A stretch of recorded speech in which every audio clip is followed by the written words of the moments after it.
Today on the MotoMan Podcast, everyone thinks car design starts with cars. For Alfonso Albaisa, it started with exile architecture in Miami and a kid who didn't quite fit anywhere.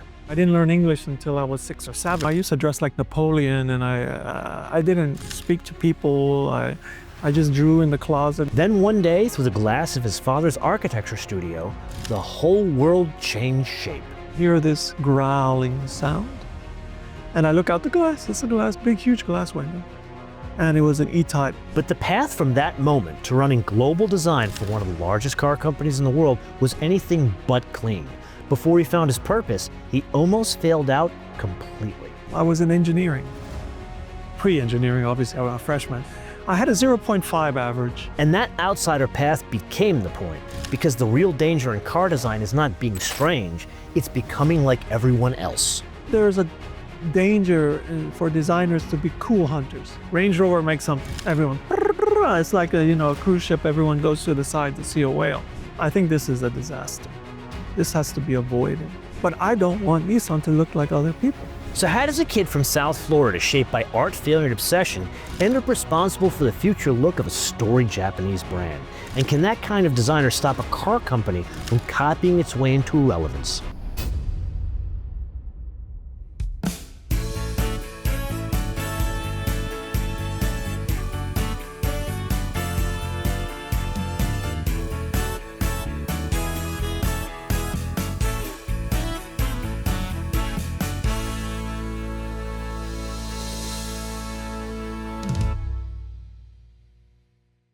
Here we are. Yeah. So you realize it's taken 2 years to get to this point.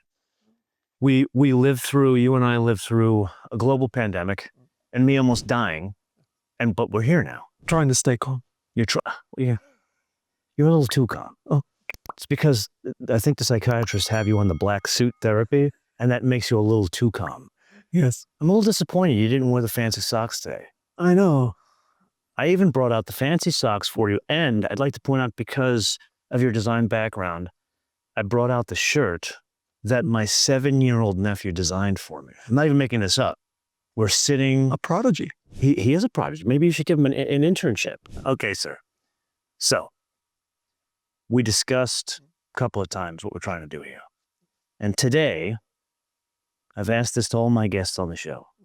But in your case, the start is a bit different from everybody else. How do you go from being an immigrant kid in Miami to running design for one of the largest car companies in the world? Who are we talking to? Oh, that's me. No, that's the guy behind the camera. Okay. Yeah, no, I myself wonder. It's a complicated answer, and I'm going to try my best to get it for you. I was born in '64.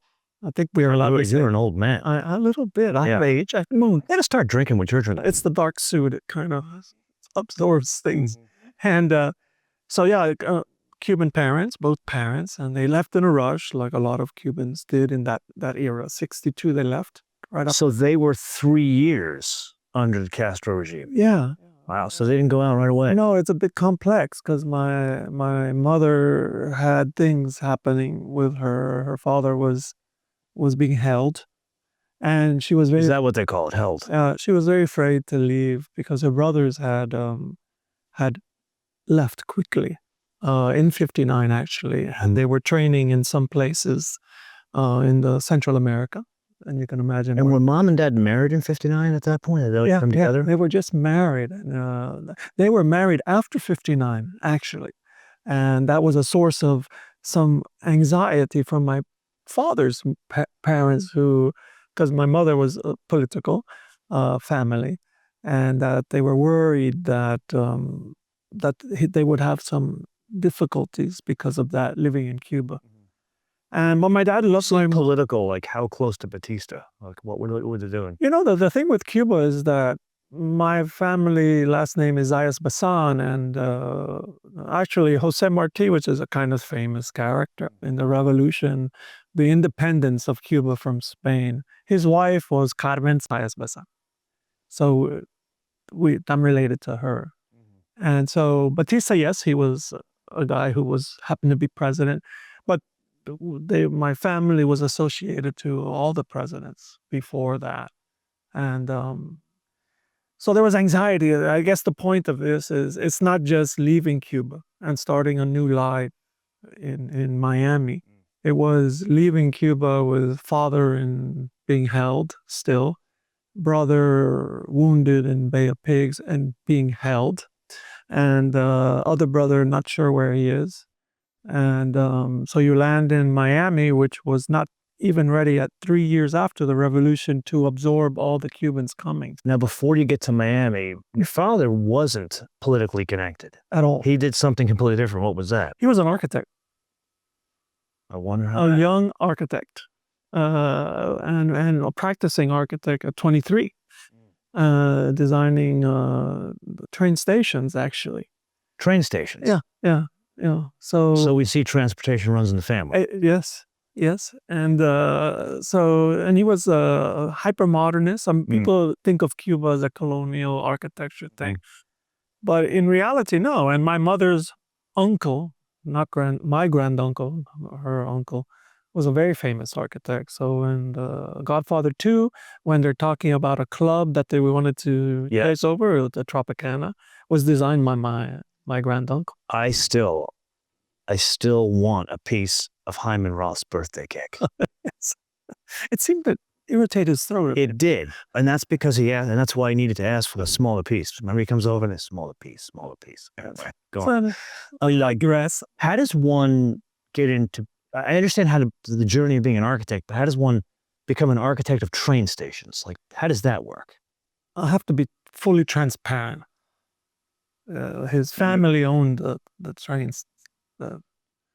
That's what they did. I mean, you are quite an onion. Mom is politically connected to people running a country, and dad owns train stations. Like, I had a train station, but not a train station. Yeah. There's a city in Cuba called Albaisa. And you own a Same Albaisa, sorry, I did it wrong. But because the trains of the turn of the century only had a certain distance, and they needed to get more, coal and stuff like that. So they needed to build stations every once in a while. Then they built a station in the middle of nowhere. Yeah. And as giggles, they just named it Albaisa.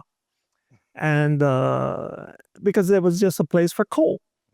And now it's a city and it has the Cuban athletic department, Lenin Albaisa, which bothered my dad a lot. Wow. Yeah, sorry. We're going to learn from... We're going to talk about... We're going to get there, but we're going to learn how your family, very politically connected. Yeah. It's almost like, I was thinking about this last night after our cigars, you're kind of like the real Forrest Gump. You go through the whole story, and he inserted himself into every major point of history. Yeah. You are that guy. Maybe. But you're just more... run so well. But you're a good designer. So let's go to Miami. And to the avoidance of doubt, you were born in Miami.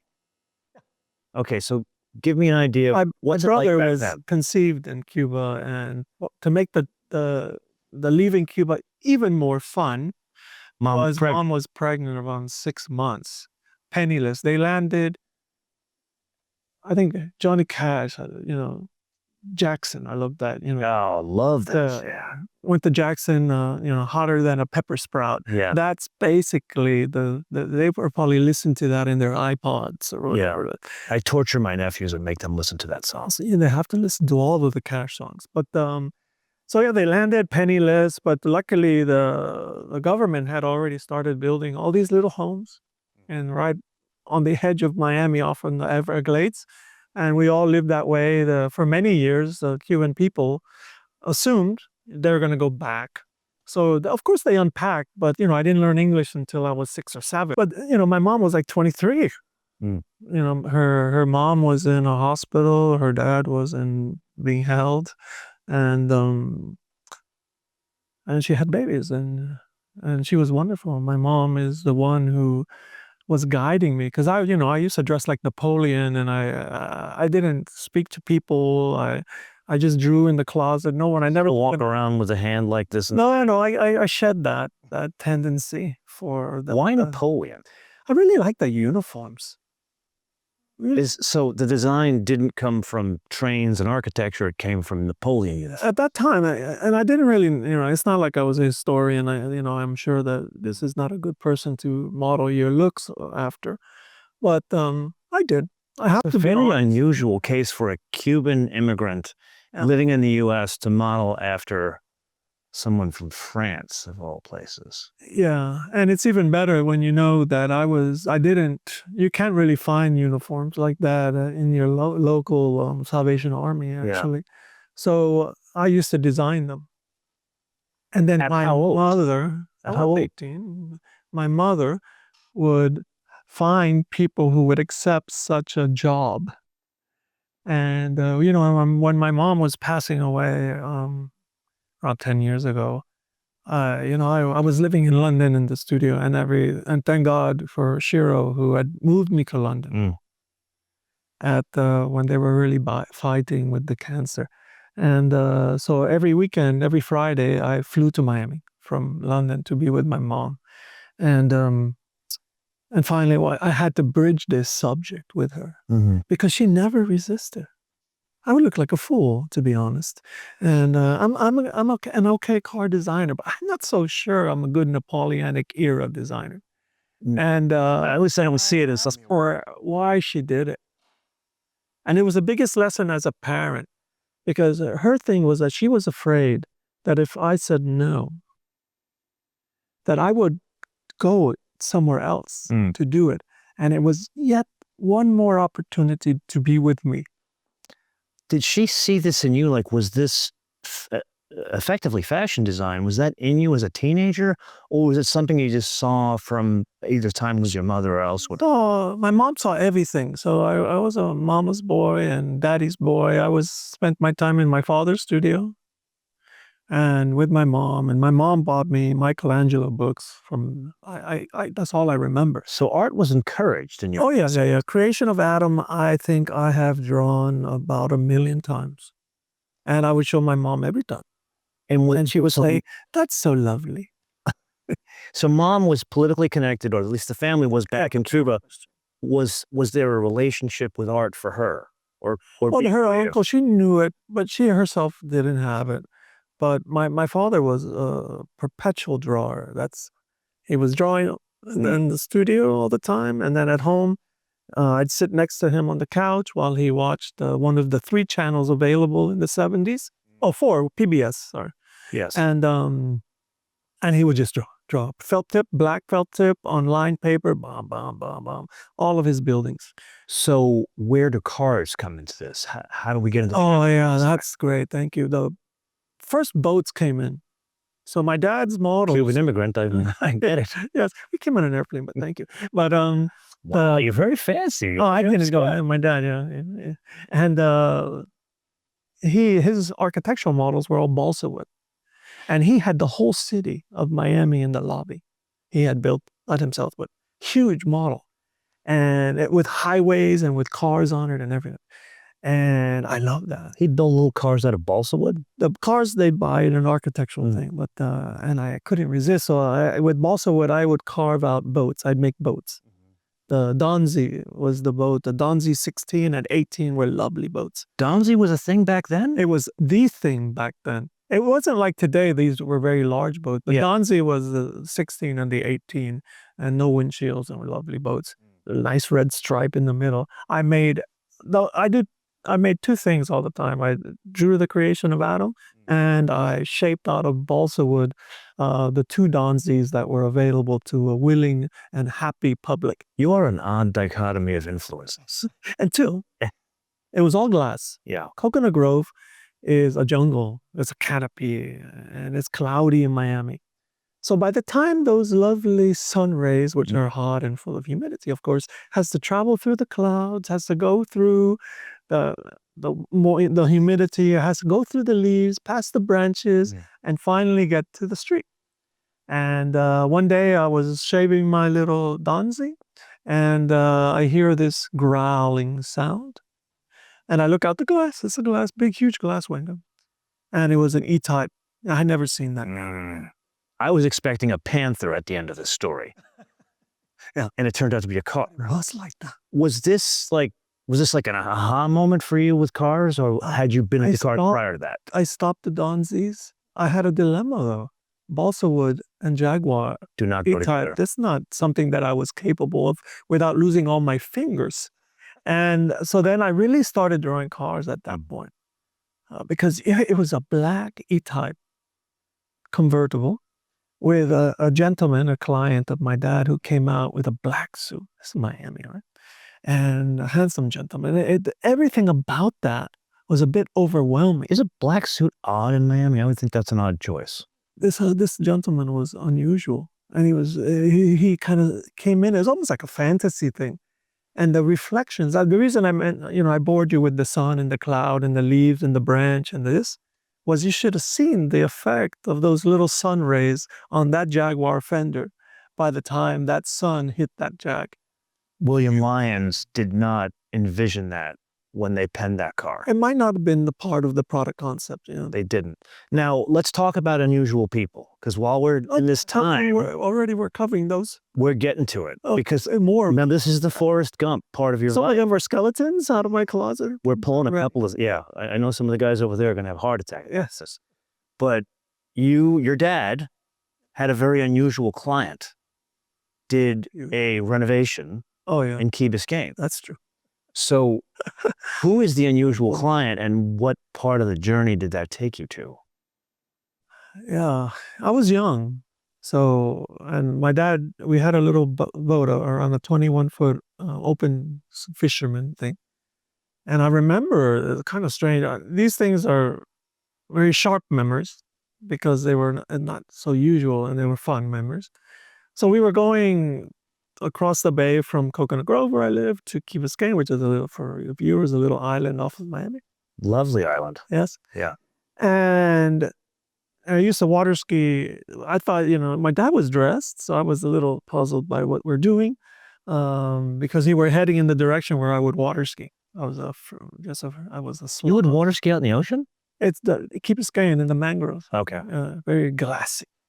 And we're going there. And then we turn off there, and there's this big. They still had the slab of the helicopter pad. I didn't know what a helicopter pad is, but they were building it. And a boat comes up, and they're taking in my dad's ID and all this stuff. Kind of guys with a boat, and the kind of military-looking guys. And I found out this was Richard Nixon's house. Yeah. So my dad was it's not a big project. It's not from the ground up. He was asked to fortify the house, basically put a helicopter pad on there and stuff like that. And now, it's the American story, right? My dad, literally the American story. He arrived in the U.S. Circa 1960. 10 years. He goes from being an immigrant to renovating a president's house. Sitting president. Huge honor. I think my dad, he's the Forrest Gump. A little bit more than me. I'm Gump Jr. in your structure of analysis. But with my dad, I saw things, obviously, that I, on my own, would not have seen. Such as? Because he exposed me to architects and artists, because my dad was so open.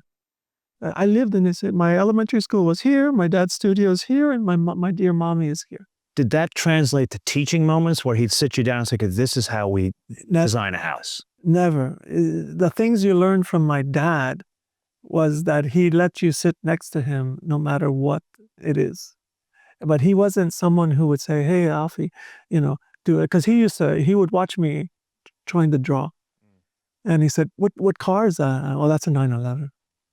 And he goes, oh, okay. And then, so I think this one's a 911. Was Dad a car guy? No. So nothing cool? He didn't drive anything cool? What do you mean? Did he have a cool car? 1971 Chevrolet Monte Carlo, silver body, black Landau top. That's bucket seats. 3 series of the day. I get it. That's his 3 series of the day. 3 series of the day. We're not talking anything like 3 series. He didn't have like an E-Type or a 911. No. He never was like that. He was obsessed with his doing buildings, and I went to all the buildings. I was walking freshly poured concrete. He was a poured concrete guy. I'm a super modernist guy.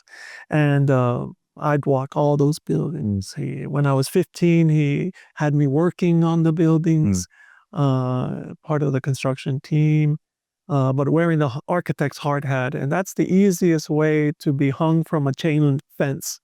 Because the construction guys, these are the real guys. And the architect guys, I feel like we're getting back to the mobster movie theme here. Oh, really? Yeah.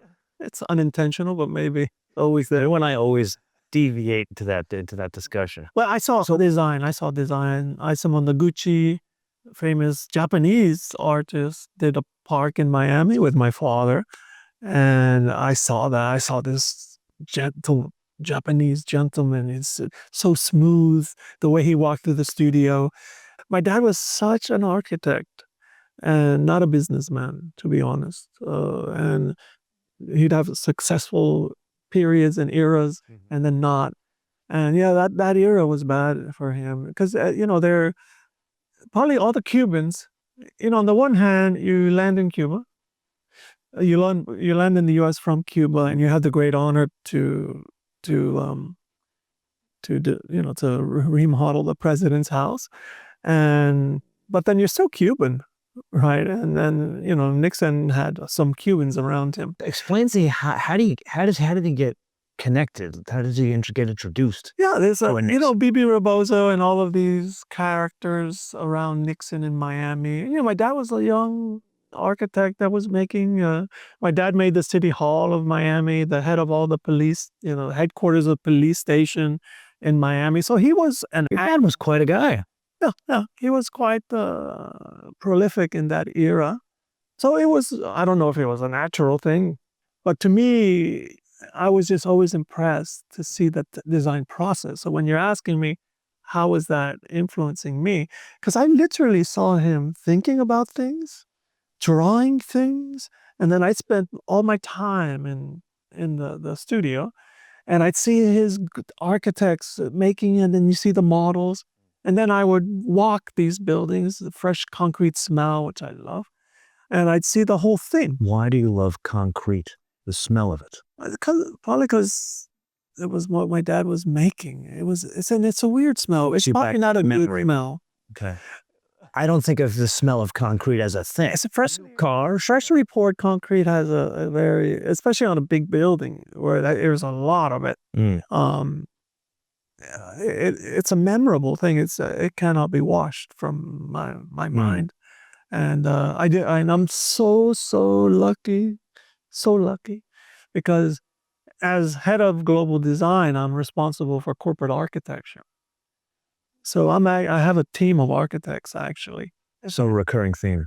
And I every time we do a project, I feel close to my dad. So I do. As an aside, you used to work under Bruce back in the day. Bruce Campbell.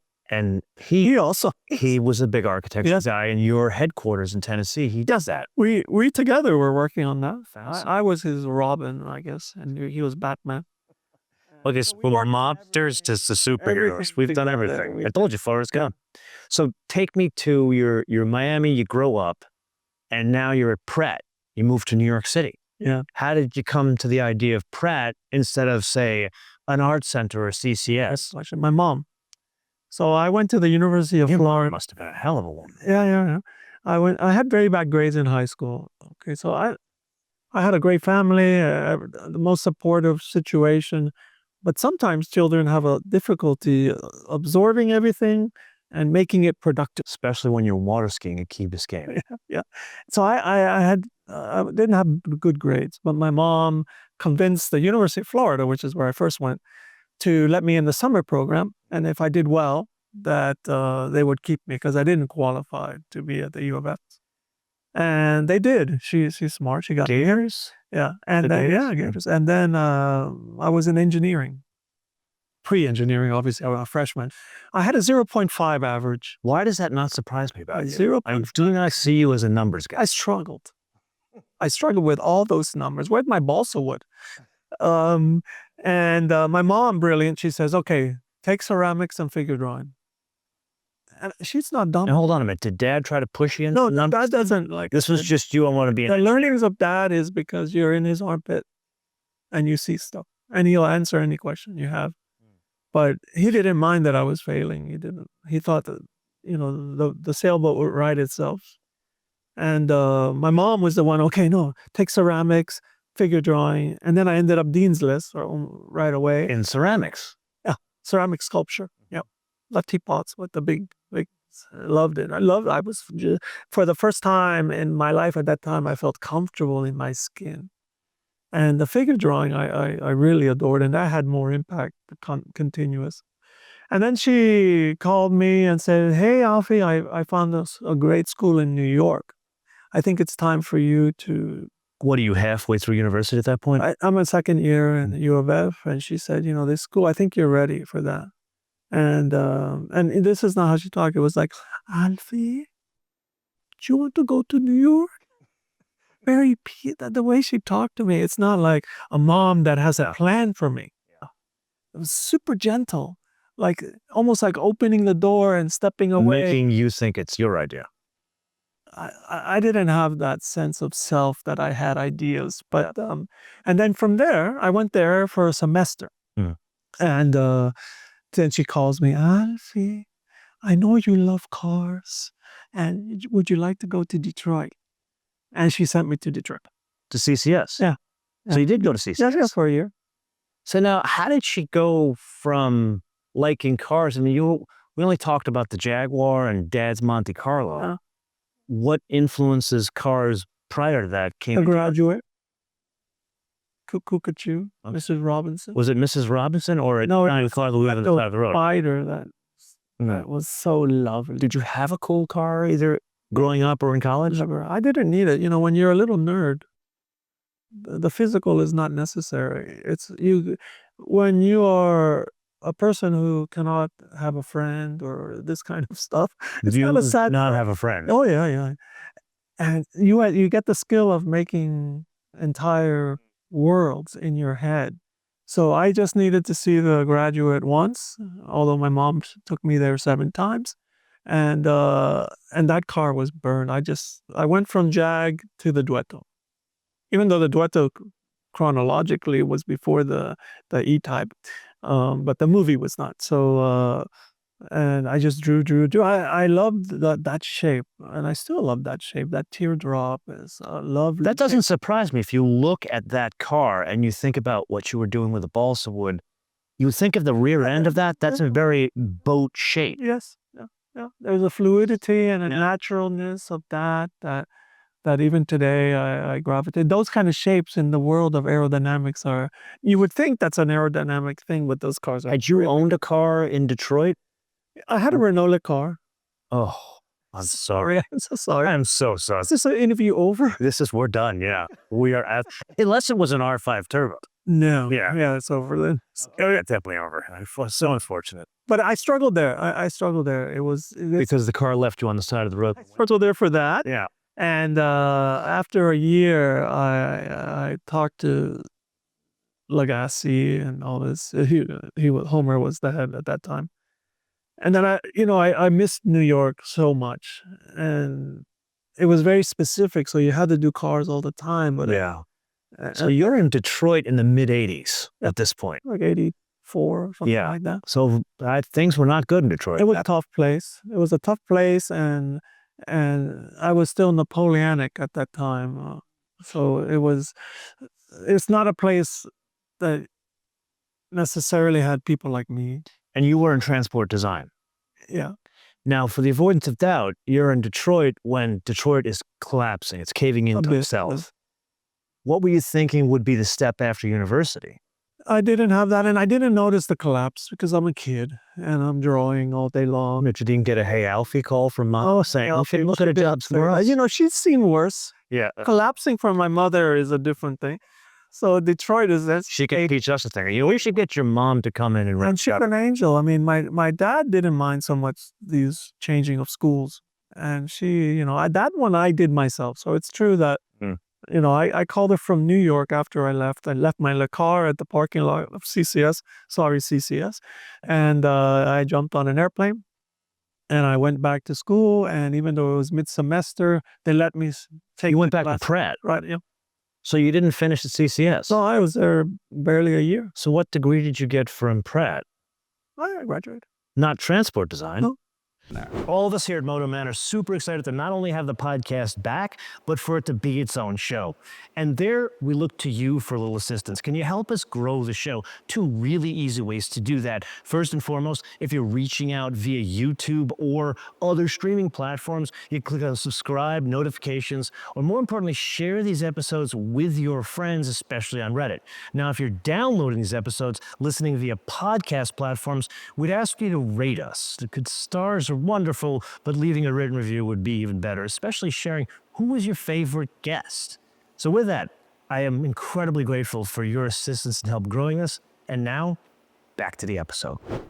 So how do you go from a not transport design background, because your entire career is Nissan. Mm. How did you go to Nissan? They won an award, and they went to New York, and the school panicked because they needed. The school was involved in the award. It's East meets West. And it's true, I didn't study more cars. I was... Wait, Nissan won an award? Yeah, for the Pulsar NX. That was a cool car. Yeah. You know what? And award-winning. I love the whole weird roof. The thing came off and you could make it a station wagon. Yes. And so they went there, and then the school was one of the sponsors, especially IDSA and all these things. And the award was from Pratt to Nissan. It was part of Industrial Design Society of America, and Pratt was the industrial design school of that time there.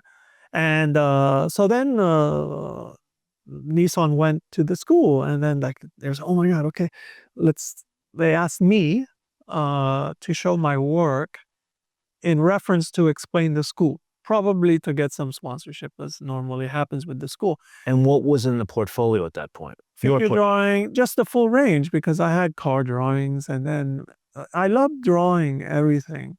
And I had motorcycles and cars, but I would draw them like figure drawing. I had huge 24 by 36 newsprint pads that we would use for figure drawing.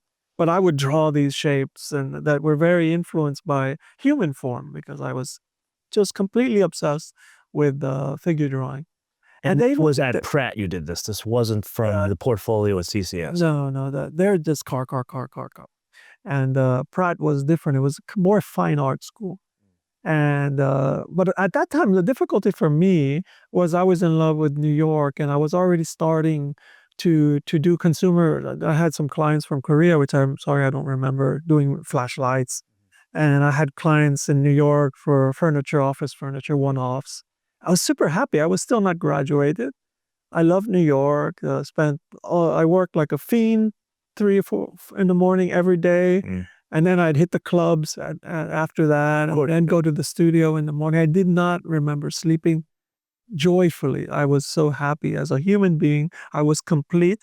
I'm going to stop you there. Okay, why not? Because we have to ask. Yeah.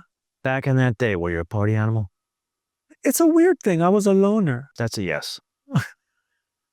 Yeah, of course I was a kid, and by that time I was confident. I was alone. I went to clubs by myself. I had dinner by myself. I don't believe that at all. That's true. Sometimes I'd meet people who tolerated me, but I was big on the dancing. I was one of those guys dancing on speakers. Yeah, that was you. I'm Cuban, right? Of course, I remember that from the beginning of this. And so then I didn't want to go to California. So they offered me a job, and I was shocked because it wasn't an interview. Yeah. But I talked about, I love the school because it's a black sheep school, and the world needs A, and the school teaches C with a passion and conviction that it's correct. I believe Ralph Gill's daughter goes there now, or you graduated just recently, or she goes there now. It was a great place to go to school. Now, I benefited from being in Detroit because the work ethic of Detroit, it's what really taught me how the endurance. So I'm able to not sleep and draw. Did you have a work ethic going into that? No. Because it sounds like your dad had a work ethic. Yeah, workaholic, actually. Yeah. Yeah. But I didn't have... Did that turn you off? I didn't, no. I didn't have a purpose. And as soon as I had that purpose, like I found the gear, I never stopped. And even today, I work 14, 15 hours a day, and it doesn't feel like work. Because of what you're doing. Be the first to agree on The that. purpose thing, I don't only do cars, I do the logo of the company change. Nissan has been glorious. So if I can just 2 seconds of your time and say, I resisted. I said, oh my God, thank you, Nissan, but I don't want to leave New York. And Jerry And the Hertzberg. ones of their offer was you come to California. Yeah. And Jerry Hertzberg was, calling me and said, no, come on. Because he had this philosophy. Jerry was running design out in San Diego. Yeah. And he believed in hiring in divergent pairs. So okay, what exactly does that mean? I thought that's no, that's the ARC. Which one? Am I Gazelle or no? I'm a Hippo, maybe. But so he wasn't a car guy, strangely, even though he's the Riviera. So he didn't want to be in LA. That's why the studio's in San Diego. He didn't want to hire people from Art Center, even though they're omni-talented.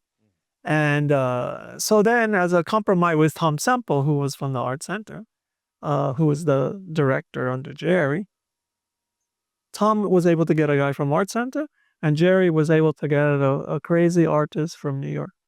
That's me.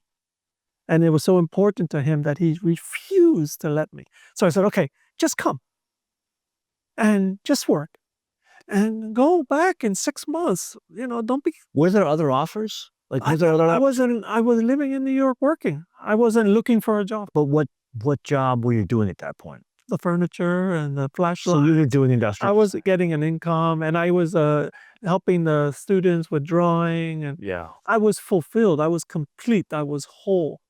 And we're living in New York. You're doing the dancing thing. Yeah. You got a couple of redheaded Yolandas. You're pretty good. I was the redheaded Yolanda. Oh well, we're going into a different direction here. Yes. So I went, and I was shocked. My brother George, I was shocked. Well, explain to the audience what your design studio is like. You live in Brooklyn, you're working on stuff that you adore, you're fulfilled, and you hear that California is like if the US was a big pan full of nuts, and that if you leaned it to right. that all the nuts would go to California. That's right. So I was maybe I believed that, and I wasn't interested in that, even though I ended up being one of the nuts. It's like a magnet. So you land in San Diego, and the blue sky doesn't have a cloud in it. And there's this weird atmospheric condition of California, Southern California, very well. This kind of slight haze, but still very bright. You go to this one-level cast concrete, most modern building in the world. And you go inside, and you see all these angles, and it's kind of Japanese where there are no closed offices. You go in the studio, there's a Pathfinder, there's a 300Z in there. They didn't win the 300Z, by the way. That was designed in Japan. So I saw the losing one.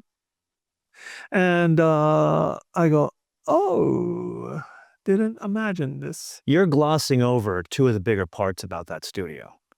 I'm going to help you with this. Oh, please. Most studios, I mean, even I've been to a lot of them. They kind of look like a gulag. Yes. Your studio, which affectionately in the community, the design community, not just Nissan, it's affectionately referred to as the country club. Oof. Why? Because you have a library with shag rug and like mid-60s furniture, and then you've got a sand volleyball court in the center. My brother, can I, please tell with all politeness, correct you a little bit? Because when I arrived, we didn't have the volleyball. So one year in, Jerry Hertzberg gets a call from Turkey. As in like Constantinople, Istanbul, okay. Yeah. And they're having some issues with a naval architect that they've hired as doing a beautiful boat, a yacht, 110-footer.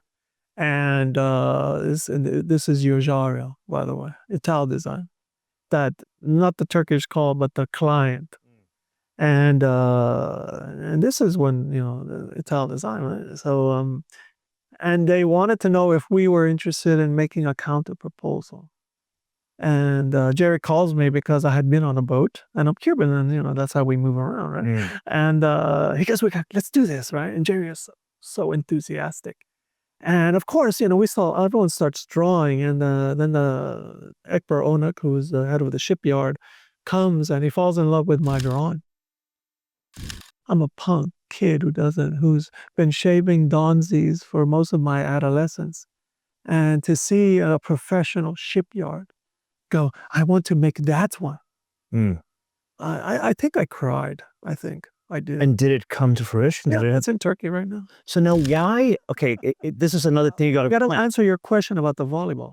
So because this was outside company, Nissan didn't want us to mingle money and salaries with outside work. My salary was from Nissan. And but they allowed us to buy things. So the commission for the yacht is the volleyball court. So this was your slush fund? No, it had to be spent.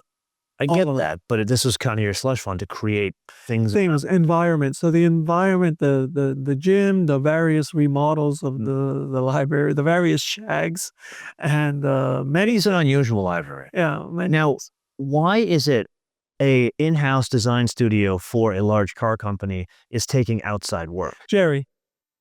The other part of Jerry, because he believed that you can become myopic. And we designed the graphics for the tailor-made burner bubble, the first burner with carbon fiber. We designed it. I used to spend my afternoons at the testing center in Carlsbad of tailor-made, learning. But no other car company do this. No, BMW later is doing that. Well, they took that in-house. That was an industrial design firm. Yeah, I know, man. This is Jerry. We were doing this, and I had the boat model next to. I worked on the Infiniti J30, and from the rear view of the J30 looks just like the Alfa Romeo. And now I get it. And the was that sketch done in San Diego? The J30. Yeah, designed in. But you and Bruce kept that tradition going because you did the Icon aircraft as well. Randy Rodriguez. Yes. Yeah. It was now we kept it. This is a part that I love, and I have a studio in Brazil right now who I've asked to do this as an official, as a license to do outside work. So just those two studios. Yeah. Right now, the studio is not doing outside work, but now that I can have some authority with that, I just believe in it. I believe that you learn just because you get obsessed with the car. And I believe this is maybe this is the second hour we're going to have to touch on this. I see Nissan different than other car companies. How so? Even though I've never experienced other car companies. Because I think we're a bit of an unusual Japanese car company. And we have very strong icons, Patrols and GTRs and Zs, and they're kind of modernist. Even in their Pathfinder, which was designed in San Diego, the first one. And I believe there's a danger for designers to be cool hunters. So there's a cool thing. Range Rover makes something. Everyone, it's like a cruise ship. Everyone goes to the side to see a whale. I think this is a disaster. This has to be avoided. But it's very difficult because I cannot ask my design team to only look internally. But I don't want Nissan to look like other people. And I think it's too much happening in our industry because we're cool hunters by nature. We see something cool and you tend to gravitate towards that. And so I think the product design helps that because you are changing your subject matter and you discover shapes, you discover relationships. And even when you're drawing it, the line work of a boat influence very much the rear end, on the J30, which this kind of line, I designed that part. Doug Wilson designed the car. So I was a baby. And I can't stop thinking about those things. And so I believe that designers should be careful to only design cars. You and BMW are really the only ones that do this outside work. I guess so, yeah. And I don't know, I've lost track of how they're doing it lately, but when they started, they were kind of separate because, as you say, they were Design Works was a completely different for industrial design. Diane Allen did the most wonderful children's furniture set that we did for this company. So it's not a business you're trying to make money on. It's a business we're trying to get inspiration. Yes. I understand. Yeah. I actually have an Icon aircraft at our field at Forrest Airport. I'll have to show you. The guy flies all over the world with it. Anyway, so you get to Nissan. Let's go back to the mid-80s. You're in Nissan. Yes. What's the first thing you work on? J30. They put you right onto a luxury car. We didn't have these things, borders. You do everything. Everyone's involved. It was a small studio. We were like 30 people back then in that big building. And give me an idea now, what's it like? What's the size? We're probably around 60. When I was there, the last time I was physically there as vice president, we got up to 80 something because we had Farmington Hills and San Diego. Sometimes we get up close to 100. But technology and all of these things, we can do things with almost, just the dream of a designer. It gets executed easier nowadays. So it's hovering almost 50, something like that. It's still the big studio for us, the biggest still. San Diego's the biggest. The biggest one, yeah. Even bigger than Japan. Oh, no, sorry, yeah. No, Japan. I consider that the mothership. So Japan is 560, more or less.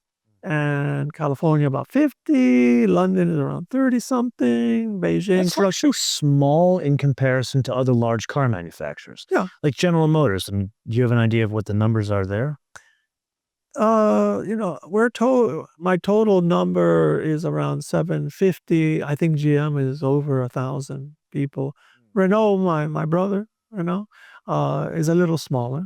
Mitsubishi, of course, a little bit smaller. We're by human beings, the larger of the partners. But, it's the best. We haven't talked about this, but there's a Japanese expression, Gemba.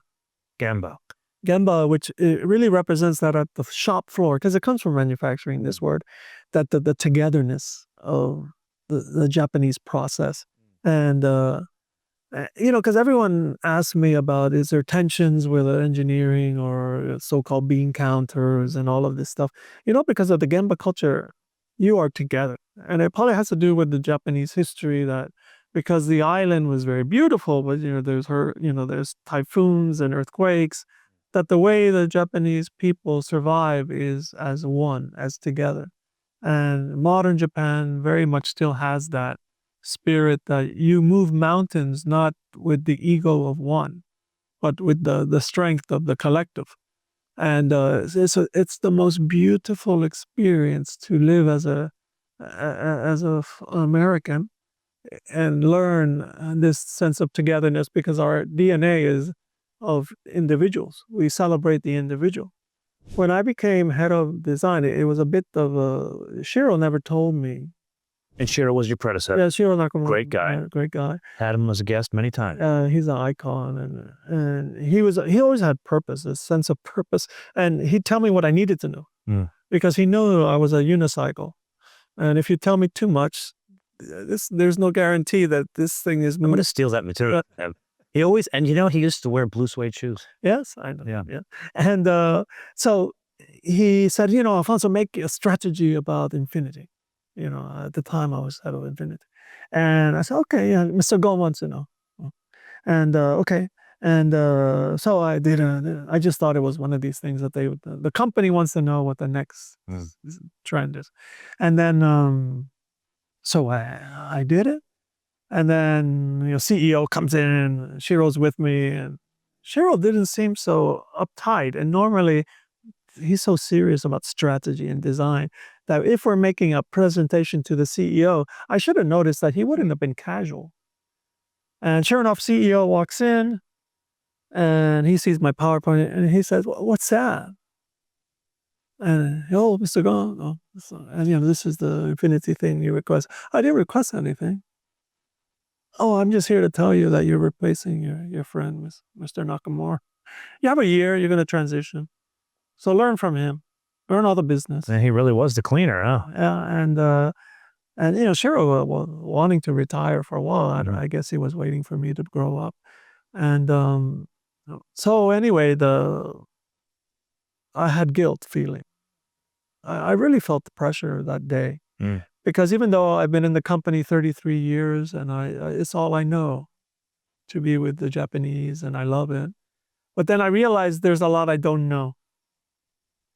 So then I started studying about the history of design and art of Japan. And then I asked all my studios to find important words. And a guy from Croatia in my London studio, I asked for people to record their voice explaining these words. And this guy with a very heavy accent, shaved head, he always wore military things. How can you blame a man really for this stuff? And the voice was strong. He goes, I want to introduce the word ma, which means the mastery of the empty space. And this, for him, was the most beautiful expression of Japan about the minimalism, where Western minimalism is a subtractive thing. Japanese minimalism is the things you introduce are so considered that you're always striking harmony in this minimalism and power and harmony. So this is what we do now. So I have abandoned the world at my job because I'm already a fairly international person. And That's the understatement of the century. I need to learn more about the company and the logo came from that. That time where my studying and my team studying with me, my Japanese team, my American teams, we found that our first CEO, which was Ayakawa-san, was a big fan of Neo-Confucianism, which I didn't know was something. And that he believed his writings was that sincerity is so powerful that it can pierce the sun, and the sincerity of a powerful idea. And that he believed that the car would change society in the 30s, right? Because human mobility, the ability to go anywhere you want to go, was so strong that it would change the way people live. So that's why this Nissan logo is a circle, and Nissan broke the circle because the idea of this. And that's why I said, okay, stop sketching. Everybody play with circles as a sun and Nissan. And that's where the little flip on the new logo is from Giovanni. I don't know if you've met Giovanni. I have met Giovanni. And he found an image of the sun from the moon, the sun rising over the earth. And the brightness of that had a little flare. Bingo, we stopped. And on that note, this is where we're going to put a pin in this conversation. You and I are going to pick this up in another episode. Great. Where we pick up when your first trip to Japan involved seeing Yamasan's Z32. Yes. And then we're going to take that to the Roundhouse in London. Yes. And then we're going to take it back to San Diego and then to the big job. So we have to come back and we're going to do that together. Yes. Thank you. I apologize now about the Napoleon stuff and so it's too late though. I tried to get him to put the hand in the center there, but he wouldn't do it on camera. I'll see you guys in the next episode. Good. Thanks.